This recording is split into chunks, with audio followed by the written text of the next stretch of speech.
ang maglami sa aking mini vlog. Magandang araw! Ganito din gaho kayo mga classmate. Ang classmate po pala na tinutukoy ko ay ang pagiging lola. Oh, ano na itong lami? Ano ba ang lami yun? Ba? Ay, bumaba. Ano na binuto si lami? Ha? Na, ay, baka kayo ay ano ha? Pangalan niya?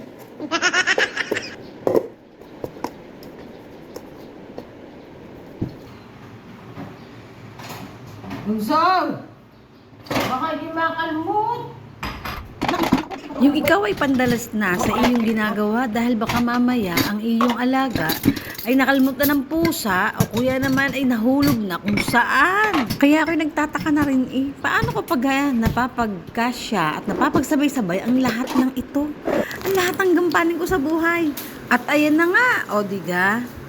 Ay buto na lang at nakita ko at akin agad na ibaba. Kaya naman na, sa likod naman. Wala ka namang magagawa dahil ang ganitong age ay talagang kalikutan. Mamaya na umiyak ha. Wait lang, wait. Magpapakarga pa. Ano tayo makakaluto niya kung ikakargahin ko. Tayo magsasangagla ng kanin. Yan! Ang yan! Magluluto nga kayo! Nakayos na yan, tayo magsasangag ng kanin. Ay iyang gayan kung hindi ka gagawa ng paraan at diskarte ay wala kang magagawa. Hindi ka na makakaluto. Kaway-kaway sa mga nakaka-relate. Sa mga nakaka-relate dyan, baka naman po pwede makahingi ako sa inyo ng isang like at share. Guna-gunahin na. At para naman doon sa mga ayaw ng ganitong content, syempre, skip na lang. Next time na lang. At next video ka na lang. Tama! Mahirap talagang magpaanyo sa umaga, lalo na't may ganito kang alaga na napakakulit, lagi nagpapakarga.